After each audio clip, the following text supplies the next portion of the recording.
روزے سے ہیں اور سنو، آپ روزے سے ہیں اور روزہ بھی رمضان کے مہینے میں رکھ رہے ہیں جو فرض ہے. آپ روزے سے ہیں، آپ کے پڑوس میں ایک آدمی بیمار ہے، ہاسپٹل میں ایڈمٹ ہے، ڈاکٹر نے ارجنٹ بلڈ مانگا ہے، لیکن اس آدمی کا جو آپ کا پڑوسی ہے وہ ہندو ہے، عیسائی ہے، یہودی ہے، کوئی بھی ہے، مسلمان نہیں ہے، مان لو اسلام کو چھوڑ کر وہ دوسرے کسی مذہب کا ماننے والا، مان لو تھوڑی دیر کے لیے، لیکن بیمار ہے اور ڈاکٹر نے کہہ دیا کہ 1 گھنٹے کے اندر اندر اگر مجھے اس کے گروپ کا بلڈ نہیں ملا تو ہم اس کو نہیں بچا پائیں گے. اس کے بیٹوں کا بلڈ گروپ اس کے بلڈ گروپ سے الگ ہے، اس کی بیوی کا بلڈ گروپ الگ ہے، اور لوگوں کا بلڈ گروپ اس کے گروپ سے الگ ہے، لیکن آپ مسلمان ہیں، آپ کا بلڈ گروپ اس کے بلڈ گروپ سے میچ کھا رہا ہے اور آپ 1 بوتل خون دے سکتے ہیں اور اس کی جان بچ سکتی ہے. تو ایسی صورت میں آپ کو ڈاکٹر کے پاس جا کر 1 بوتل خون دینا پڑے گا، اس لیے کہ اس کی جان بچانا اس وقت ضروری ہے، آپ اس کی نہیں بچا رہے ہیں. قرآن کہتا من احیاہا فکأنما احیا الناس جميعا، جس نے کسی ایک انسان کو بچایا اس نے پوری انسانیت کو بچایا. یہاں آپ ایک ہندو کو یا ایک عیسائی کو نہیں بچا رہے ہیں، ایک انسان کو بچا کر پوری کائنات کی اور پوری دنیا کی انسانیت اور مانوتا کو بچا رہے ہیں. ایسے موقع پر آپ کو بلڈ دینا پڑے گا. سوال یہ پیدا ہوتا ہے کیا روزے کی حالت میں 1 بوتل خون دینا جائز ہے کہ ناجائز ہے؟ یہ ایک الگ مسئلہ ہے. میرے بھائیوں، آپ کو روزہ ہے، بخار ہے، لیکن ڈاکٹر نے بلڈ جانچ کے لیے سیمپل مانگا ہے، آپ روزہ نہیں توڑنا چاہتے ہیں، تو ایسی کنڈیشن میں آپ بلڈ جانچ کے لیے 2 4 5 ml بلڈ اگر آپ کا نکالا جا رہا ہے تو آپ نکلوا سکتے ہیں، آپ کا روزہ نہیں ٹوٹے گا. سن لیجئے مسئلہ، اگر 2 4 5 ml بلڈ نکلوانے سے آپ کی جانچ کے لیے جانا ہے بلڈ، 2 4 5 ml بلڈ نکالنے سے روزہ نہیں ٹوٹے گا، لیکن آپ کو 1 بوتل خون دینا ہے. 1 بوتل خون دینے کے بعد کمزوری آنا ہے. کمزوری جب آتی ہے تو بلڈ نکالنے والے آپ کے ہاتھ میں پہلے ایک بال پکڑا دیتے ہیں تاکہ خون کا سرکولیشن بنا رہے، اور آپ ایسے ایسے بال دباتے رہیں گے اور بلڈ نکلتا رہے گا، اور بلڈ نکالنے کے بعد 1 بوتل خون دینے کے بعد پھر آپ کو 2 بسکٹ، چائے یا کوئی جوس پلایا جاتا ہے. یہ ہر ہاسپٹل کا ایک نیم ہے. لہذا ایسی صورت میں آپ روزے سے ہیں تو آپ کا وہ بلڈ لے گا نہیں، وہ آپ کو کہے گا کہ پہلے آپ روزہ توڑیے، کچھ کھائیے، کیونکہ بلڈ نکلنے سے آپ کو اور کمزوری پیدا ہو جائے گی. اسلام یہاں آپ کو اجازت دیتا ہے کہ ایک غیر مسلم کی جان بچانے کے لیے آپ کو اگر روزہ توڑنا پڑ رہا ہے تو روزہ توڑ دیجئے. یہ روزے کی قضا تو بعد میں ہو جائے گی، لیکن اگر یہ مر گیا تو دوبارہ زندہ نہیں ہو پائے گا. اس لیے اس کو بچانا، روزہ رکھنے اس وقت توڑ دینا بہتر ہے، اس کو بچانا زیادہ ضروری ہے. لہذا اسلام یہاں آپ کو اجازت دیتا ہے کہ غیر مسلم کی جان بچانے کے لیے روزہ توڑ دو. اس سے بڑا درجہ انسانیت کا اور کیا؟ وہ سوچیں جو موب لنچنگ کر کے درختوں سے باندھ کر جے شری رام کے نعرے لگوا کر جو ایک انسان کی جان لے لیتے ہیں، وہ سوچیں کہ وہ کس دھرم کے پاسدار ہیں اور کس دھرم کی رکشا کر رہے ہیں وہ. اور وہ بھی سوچیں جو بنا کسی غلطی کے کسی کو پکڑ کر اللہ اکبر کا نعرہ لگا کر اس کی گردن کو کاٹ دیتے ہیں اور اڑا دیتے ہیں اور سمجھتے ہیں کہ ہم نے بہت بڑا جہاد کر دیا ہے. وہ سوچیں کہ انسانیت کا احترام تو یہ اسلام نے پیش کیا ہے کہ روزہ توڑ دو لیکن دوسرے کی جان بچا لو. اگر تمہارا بلڈ اس کے بلڈ سے مل رہا ہے تو آپ بلڈ دو اور اس انسان کی جان بچاؤ، اس لیے کہ انسانیت کو آپ بچا رہے ہیں، ایک انسان کو نہیں بلکہ ساری کائنات کے انسان کو آپ بچا رہے ہیں. یہ ہے اسلام کا درس، یہ ہے اسلام کی تعلیم. تعلیم، یہ ہے اسلام کی شکشا، یہ ہے اسلام کا میرے بھائیوں نظریہ۔ اس سے بڑی انسانیت اور کیا ہو سکتی ہے؟ ایک اور چیز پر غور کیجیے آپ۔ جاؤ بیٹا جاؤ، جلدی جاؤ، آپ کی بیوی انتظار کر رہی ہے گھر پہ۔ پہلے بیٹھ جائیں گے پھر بھاگیں، کسی طرح تھوڑا سکون ہوتا ہے۔ تو یہ ایک اور نظریے سے سوچئے، اسلام نے انسانیت دیکھی، انسانیت، اسلام نے اتنی باؤنڈیشن لگا دی ہے کہ کوئی بھی شخص جب کسی عورت سے شادی کرے تو کسی بھی قیمت پر کسی دوسرے کے بچے کو یہ اپنا نام نہ دے دے۔ اس پر اتنی باؤنڈیشن لگا دی ہے کہ آپ غور کیجئے، اگر کسی وجہ سے آپ اپنی بیوی کو طلاق دیتے ہیں اور تیسری طلاق جب دی جاتی ہے تو تیسری طلاق جب آپ دیں گے اس کے بعد عورت کی عدت شروع ہو جائے گی۔ اس کے بعد سے جیسی تیسری طلاق دی وہیں سے عدت شروع۔ اب 3 مہینے تک وہ دوسری شادی نہیں کر سکتی ہے جب تک کہ وہ عدت پوری نہ کر لے۔ غور سے سنیے گا، اس کو سنیں گے تبھی بات سمجھ میں آئے گی۔ 3 مہینے تک اس کو کیوں روکا گیا؟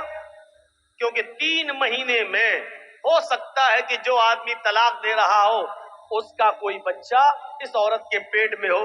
ایسا نہ ہو کہ طلاق کے فوراً بعد شادی کی اگر اجازت دے دی جائے تو کہیں ایسا نہ ہو کہ دوسرے کا بچہ یہ اپنے پیٹ میں رکھے اور کسی دوسرے مرد سے شادی کر لے اور دوسرا مرد اس بچے کو اپنا نام دے دے، حالانکہ یہ اس کا بچہ نہیں ہے۔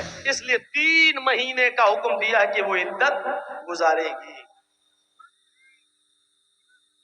اگر کسی کا شوہر مر گیا تو عورت عدت گزارے گی کتنے دن؟ 4 مہینے 10 دن۔ اگر کسی عورت کا شوہر مغرب سے پہلے انتقال کیا ہے، مغرب کی اذان سے پہلے انتقال کیا تو وہ دن عدت میں شامل کیا جائے گا، 1 دن مانا جائے گا۔ مان لیجئے آپ کے ہاں 6 بجے مغرب کی اذان ہو رہی ہے اور 5 بجے کسی کا شوہر انتقال کیا ہے تو 5 بجے انتقال کرنے کے بعد بھی اس کا پہلا دن مانا جائے گا، کیونکہ ابھی تاریخ وہی ہے، مغرب کے بعد تاریخ چینج ہوگی، مغرب سے پہلے نہیں، وہ پہلا دن مانا جائے گا۔ یہی عقیقے میں بھی یہی دیکھا جائے گا، 7ویں دن جو بچے کا عقیقہ کیا جاتا ہے یہیں سے دیکھا جائے گا۔ مان لیجئے آپ کا بچہ جمعے کے دن مغرب سے پہلے پیدا ہوا ہے تو جمعے کا دن پہلا دن مانا جائے گا، جمعہ، سنیچر، اتوار، سوم، منگل، بدھ، جمعرات۔ اب عقیقہ کب ہوگا؟ جمعرات کو۔ اور اگر جمعے کے دن مغرب کے بعد بچہ پیدا ہوا ہے، مغرب کے بعد، تو جمعے کا دن نہیں جوڑا جائے گا، پھر سنیچر کا دن جوڑا جائے گا، پہلا دن، سنیچر، اتوار، سوموار، منگل، بدھ، جمعرات، جمعہ۔ اب عقیقہ کب ہوگا؟ جمعے کے دن ہوگا۔ اس بات کو یاد رکھیے گا۔ اور 7واں دن کب پڑے گا؟ جمعے کا دن۔ اگر جمعے کو مغرب کے بعد بچہ پیدا ہوتا ہے تو عربی میں مہینے کی شروعات مغرب کے بعد سے ہوتی ہے۔ ہم لوگ چاند کب دیکھتے ہیں؟ مغرب کی اذان ہو جاتی ہے، نماز کے بعد دیکھتے ہیں، جب چاند ہو گیا تو وہیں سے مہینہ شروع، وہیں سے تاریخ شروع، وہیں سے 1 تاریخ ہو گئی، اور وہ دوسرے دن مغرب تک 1 تاریخ رہے گی۔ جو شب قدر میں آپ رات جاگتے ہیں تو کب جاگتے ہیں؟ 20واں روزہ ہوتا ہے، مغرب کے بعد 21ویں رات شروع ہو جاتی ہے، آپ 21ویں، 23ویں، 25ویں جو رات جاگتے ہیں وہ اسی حساب سے جاگتے ہیں۔ تو میرے بھائیوں، عورت اگر 5 بجے اس کا شوہر ختم ہوا ہے تو وہ پہلا دن مانا جائے گا عورت کا، 1 دن، اس کے بعد 4 مہینے اور 10 دن۔ یہ 4 مہینے 10 دن عورت کی عدت کے دن کیوں شمار کیے گئے آپ کو معلوم ہے؟ تاکہ مرے ہوئے آدمی کا حمل اس عورت کے پیٹ میں نہ ہو سکتا ہے کہ وہ چھپا رہی ہو، حمل پیٹ میں نہ ہو۔ 4 مہینے 10 دن کی مدت بہت ہو گئی ہے، اگر اس کے پیٹ میں بچہ ہوگا تو 4 مہینے میں اس عورت کا پیٹ تھوڑا بہت باہر نکل آئے گا، جس سے پتہ چل سکتا ہے کہ اس کے پیٹ میں فلاں آدمی کا بچہ ہے۔ اگر ہے تو جب تک بچہ پیدا نہیں ہو جاتا تب تک اس کی عدت رہے گی، اور اگر نہیں ہے تو 4 مہینے 10 دن کے بعد یہ عورت کہیں دوسرا نکاح کرنا چاہے تو کر سکتی ہے، تاکہ کسی دوسرے آدمی کا، اس مرے ہوئے آدمی کا بچہ کسی دوسرے آدمی کا نام نہ پا جائے۔ یہ اسلام نے ایک باؤنڈیشن لگا دی، باؤنڈیشن بہت سختی ہے اس معاملے میں، اس معاملے میں۔ ہاں خلا کا معاملہ تھوڑا سا الگ ہے۔ ایک چیز ہوتی ہے مرد طلاق دینا نہیں چاہتا، عورت طلاق لینے پر مصر ہے، نہیں ہمیں طلاق چاہیے، ہمیں نہیں رہنا تیرے پاس۔ مان لیجئے بہت سا شرابی جواری آدمی ہے، عورت نہیں رہنا چاہتی ہے اور آدمی اس کو طلاق نہیں دینا چاہتا، نہیں ہم نہیں دیں گے، ہم نہیں دیں گے۔ ایسی صورت میں عورت خلا لیتی ہے۔ خلا، خلا یہ ہوتا ہے کہ قاضی کو بٹھائے گی یا 4-5 آدمی کو بٹھائے گی اور کہے گی کہ مجھے اس کے ساتھ نہیں رہنا ہے، آپ لوگ گواہ رہیے، میں خلا لے رہی ہوں، یہ طلاق نہیں دے رہا ہے، لہذا وہ قاضی نکاح فسخ کر دے گا اور وہ عورت اب آزاد ہو گئی۔ آدمی چاہے طلاق دے یا نہ دے، عورت خلا لے لی ہے، اب یہ آزاد ہو چکی ہے، لیکن اس کے باوجود اس کو 1 پیریڈ، ایک حیض تک رکنا پڑے گا، وہ دوسری شادی نہیں کر سکتی ہے جب تک کہ اس کو ایک پیریڈ نہیں آ جاتا ہے۔ ایک پیریڈ کا مطلب اس کو، عورت کو جو ہر مہینے جو ہر عورت کو جو خون بلڈ آتا ہے، ایک پیریڈ، جب تک وہ پیریڈ نہیں آ جاتا تب تک وہ دوسرا نکاح نہیں کرے گی، اور پیریڈ آنے کے بعد پھر وہ دوسرا نکاح کر سکتی ہے۔ پیریڈ آنے کا مطلب یہ ہے کہ وہ حاملہ نہیں ہے، یعنی جس آدمی سے اس نے خلا لیا ہے اس کا بچہ اس کے پیٹ میں نہیں پل رہا ہے۔ اب سوچئے اسلام نے کتنی باؤنڈیشن لگائی ہے کہ آپ کے پیٹ میں پلنے والے بچے کو اس کے اصلی باپ کا نام ملے، وہ بچہ جب باہر آئے تو اپنی نسبت اپنے اصلی باپ کی طرف کر سکے۔ کتنی حفاظت کی ہے اسلام نے نسل کی، اور نسل کو پاکیزہ بنانے کی کتنی حفاظت کی ہے، لیکن اس کے باوجود اسلام یہ بھی کہتا ہے اگر خدا نخواستہ کسی عورت کے پیٹ میں حرام اولاد پل رہی ہے، زنا کی پیداوار ہے، اور اس نے اقرار بھی کر لیا ہے کہ حرام اولاد ہے، وہ کہہ بھی رہی ہے کہ فلاں آدمی سے میرا ساتھ سمبند بن چکا تھا اور اس کا حمل میرے پیٹ میں ہے، تو اسلام انسانیت کا وہ درس دیتا ہے کہ حرام اولاد ہونے کے باوجود اگر کسی عورت کے پیٹ میں پل رہی ہے تو پیٹ میں بچے کو مارا نہیں جا سکتا ہے۔ اگر اسلامی قانون کہیں ہے اور زناکار کی سزا پتھروں سے مار مار کے مار ڈالنا ہے، لیکن اگر وہاں یہ پتا چل جائے کہ اس عورت کے پیٹ میں بچہ ہے، اگرچہ ناجائز ہے، اگرچہ حرام ہے، تو اسلامی ملک بھی اس عورت کو سزا نہیں دے سکتا جب تک کہ بچہ پیدا نہ ہو جائے، کیونکہ غلطی اس کی ماں کی ہے، اس بچے کی نہیں جو پیٹ میں پل رہا ہے۔ غور کیجئے اسلام حرام اولاد کو بھی مارنے کی اجازت نہیں دیتا ہے۔ جو عورتیں اپنے پیٹ میں حلال بچوں کو گرا دیتی ہیں ان کو اپنے بارے میں سوچنا چاہیے، کل قیامت کے دن یہ بچہ جس کو تم نے گرایا ہے اپنے پیٹ سے، قیامت کے دن یہ بچہ اپنے ماں کی پستان اور اپنے ماں کی چھاتیوں سے لٹکا ہوا آئے گا۔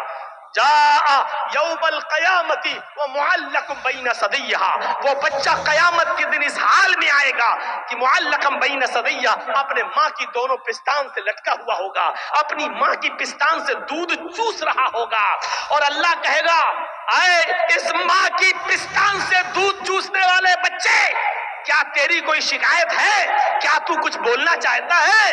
کیا تجھے اپنے رب سے کچھ کہنا ہے؟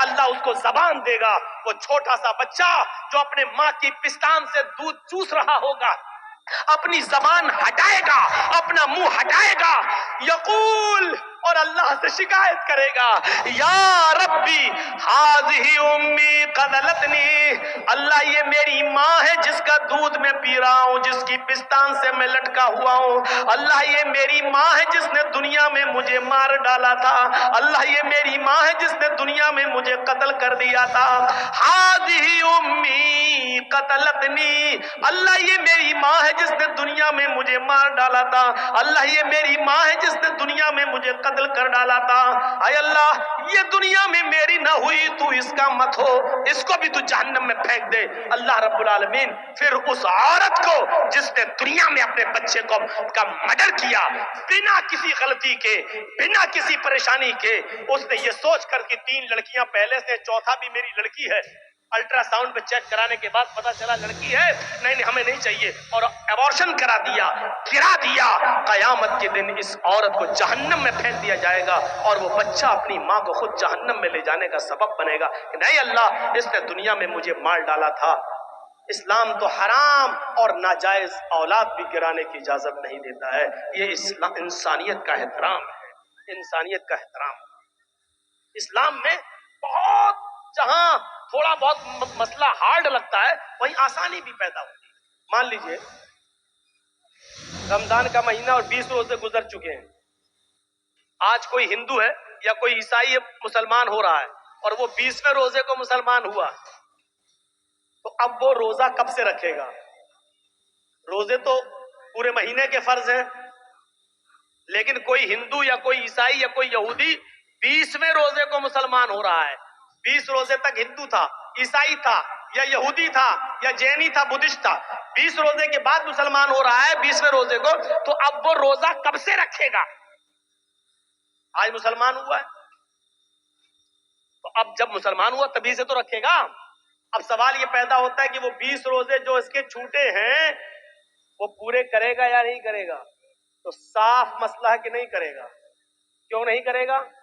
کیونکہ جب وہ اسلام لایا ہے تب تک وہ کافر تھا، اس پر روزہ فرض تھا ہی نہیں.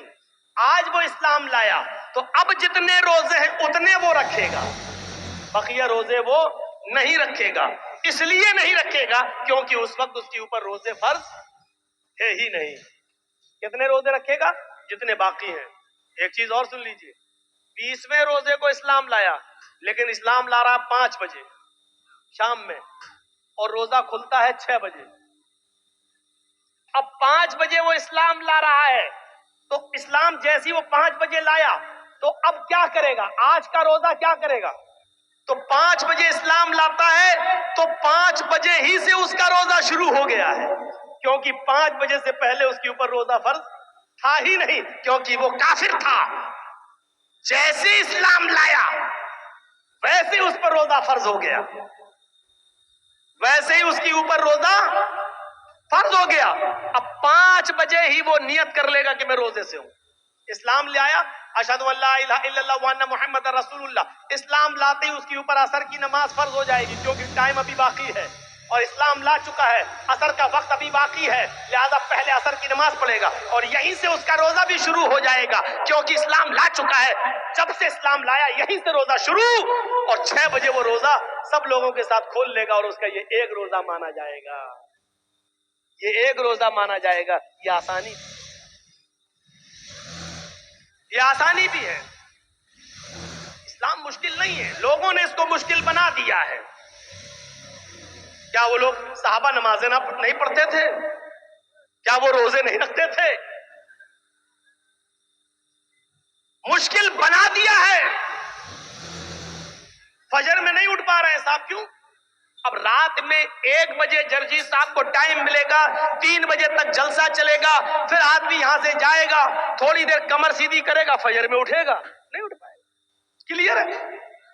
لیکن یاد رکھیے مولانا جرجیز کا جلسہ اور اس جلسے میں 2:30 بجے 3 بجے تک جاگ لینا اور اس جاگ لینے کے بعد صبح فجر کی نماز میں نہ آنا، یہ دلیل نہیں ہے اس بات کی کہ آپ کا جلسہ کامیاب ہو گیا ہے، یا یہ عذر نہیں ہوگا کہ میں جلسہ سننے کی وجہ سے رات میں جاگ لیا اس لیے فجر میں ہم نہیں اٹھ پائے.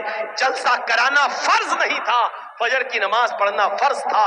آپ نے ایک فرض کو چھوڑا اس کام کے لیے جو آپ کے اوپر فرض ہی نہیں تھا. میرے بھائیوں، یہاں سے یہ میسج لے کے اٹھیے گا، یہ پیغام لے کے اٹھیے گا، یہ تصور لے کے اٹھیے گا. تو انسانیت یہ ہوتی ہے، انسانیت.